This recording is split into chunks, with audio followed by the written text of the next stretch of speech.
And the lawyers are, we've seen, many of us through personal example and many other people that we know of, that the lawyers are happy to churn the case for Sure, a year or for a two. And year, as it's our money. statistics support, Right. 40% go over 2 years. Yeah. And what was it, only, what, 40% I think settle in less than a year? In less than 1 year, I have, well, less than half of the cases are Less settled. than half. Yeah. Well, it's interesting when you say, if you're the custodial parent, you've got control. Yes. I mean, and you're right. If you're custodial parent, how can how can the other parent be involved in decision making because you're there with the child day to day? You know? Well, even if it's joint custody, if even one if- parent has most of the time Most with of the the child, time. let's say one parent has 80% of the time, effectively, they're picking which doctor the kid's going to, or which, Exactly. religious school, or a million other decisions that come up all the time. And the other parent, even if the parent that has most of the power isn't trying to consciously exclude them, they often end up as parent that the kid kind of visits. Like a nice uncle or Well, a nice yeah, aunt. well, rather I than a have to, parent. I have to go from my own experience, and what you're saying really hits me right where it hurts, because I was the custodial parent in actually in both situations, in all the situations, I became the custodial parent, and in the last situation, in my later years, that's exactly what was happening.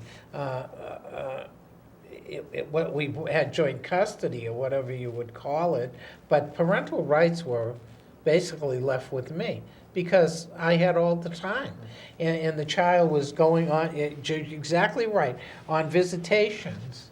Okay, when the other parent had the opportunity to have the child, and it's.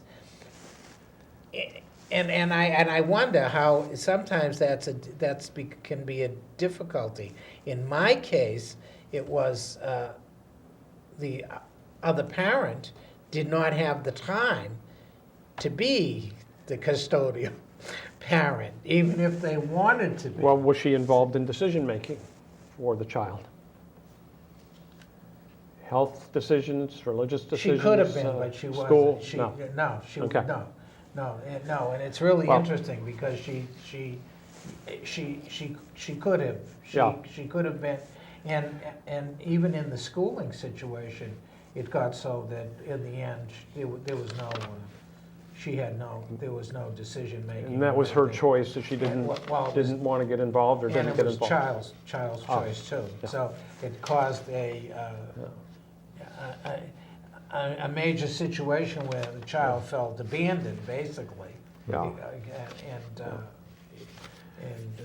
Even as a parent who tried to work with, and believe it, I tried to work with two of my children, saying, look, you've got to understand this is a situation, your parent is busy, your parent has a career, blah, blah, blah, blah, and you need to kind of understand that, and that the feeling of alienation was left to this very day. So this was a very bad outcome It for the was children to have extremely bad. one parent not Right. very involved in Yes. their lives. Yeah, it was. Well, and I think, Father Russ, one of the things that you're saying that you Yeah. really tried to promote was looking at how can I help my children to understand that this other parent is involved, and how do I get them not being involved, not being the primary parent the child lives with or has most of the engagement with. And I think that goes to one of our messages that we really try to emphasize on is how do we get that other parent involved? And part of that certainly is the parent who the child spends that primary time with, and looking for opportunities to get that parent involved in decision making, and having some onus on that parent to pull the other parent in and involve them in decision making. But one of the things I think we're also trying to do to promote that is to encourage the courts to ask that question as well. And having the court ask the parents, what have you done to have the other parent involved? How have you sought those opportunities so that we can pull the parents together as opposed to pulling them apart through a court process? And really getting the courts to take a different perspective in resolving these matters as opposed to deciding a winner who's going to get what, but what are we doing as a system and as parents to pull these people together to make decisions together as opposed to having an arbitrator or a judge make those decisions. My last divorce was in the Michigan court, okay, quite a few years ago, many years ago. And that was the question on child custody, okay, because we were dealing, basically the one was the most fragile was the 11-year-old. And so dealing with her situation, and that's exactly what the court asked. The court said, what are you doing? I mean, and they made us outline what we were doing, both of us, what are you doing for the child? What is your involvement with the child? And tragically, and it was tragically, it's because Mom was a career woman and sustained a substantial job and stuff like that. And the church, her career is such, even today, is such that she had no home life. There is no home life. It was just you had no. She would have had to change her career and stuff like that because it's an impossibility of the kind of job that she has. Well, since you brought up that you had your divorce in Michigan, we should mention that a lot of these ideas that we're proposing, these aren't some radical ideas. These have been adopted by a number of other states, and they've been very successful in those states. Oregon, for example, has laws that are very encouraging of joint physical and legal and joint decision-making by the parents' active involvement in the lives of the children. In fact, I was going to mention earlier, I think what Ian was talking about was a little bit different than the judge saying, what are you doing to be actively involved in the life? We're trying to get judges and court mediators and counselors to ask each parent, what are you doing to encourage the other parent to be actively involved in the children's lives? That's a hard question to answer. And I would think that in some cases, that's a hard question to be able to ask the other partner. When you're going through something like that, I can imagine the difficulty of doing that. Right. And I'm glad my other case was a long time ago. And I was able to get through it.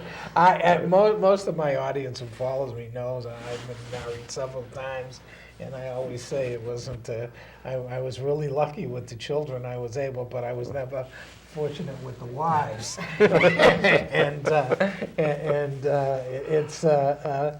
It's tough when you're going through a battle. Yeah. I have been blessed myself with trying to make the children understand that you folks had nothing to do with this. This is a couple of idiot adults that are stupid and can't solve their difficulties and stuff like that. Believe me, that's just the way I deal with my own. And it has nothing to do with you. It's not your fault. It's not, it's our fault.